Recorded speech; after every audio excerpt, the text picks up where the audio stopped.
side.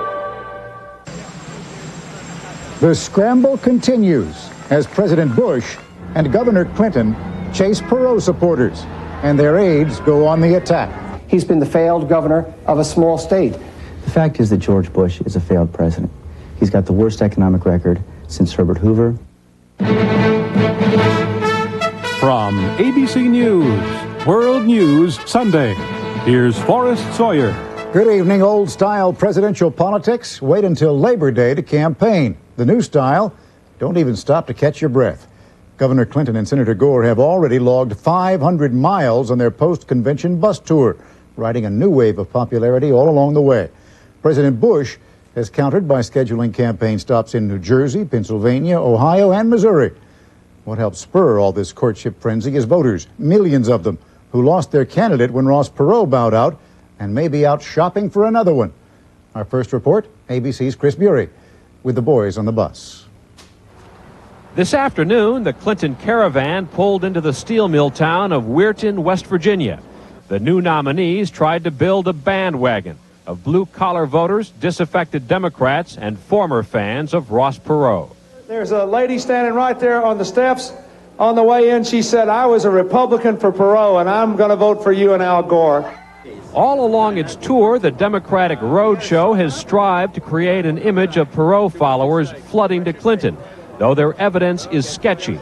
At a stop off the Pennsylvania Turnpike, some Perot supporters met Clinton, but said they were still shopping.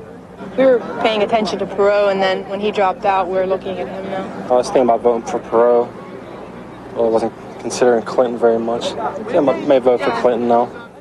The Bush Quail campaign, sensing danger in Clinton's bounce in the polls since the convention, has sent surrogates out on the trail to rain on his parade.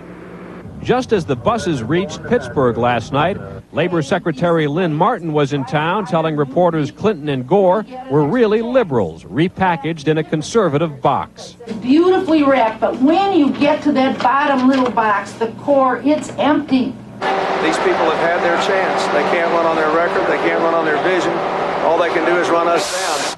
Clinton and Gore, nonetheless, are out to convince middle America they are steering the Democrats in a more conservative direction. It's why they spent the afternoon signing hard hats at a steel mill. Chris Bury, ABC News, Weirton, West Virginia. While the candidates worked to appear statesmanlike and above the fray, surrogates like Labor Secretary Martin handled the mud wrestling part of the campaign. ABC's Jack Smith has a blow-by-blow account. The two campaigns were trading shots today, with Republicans insisting the president is really an agent of change. George Bush has had a reform and change-oriented agenda in many areas, healthcare, education, legal reform, but he couldn't get it through the Congress because they wanted to obstruct it because of partisanship. They have no economic record to run on. They have no economic plan, so they blame Congress.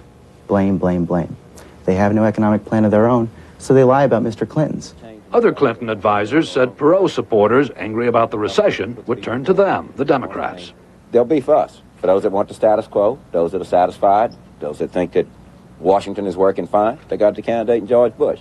And some Republicans today admitted George Bush is vulnerable.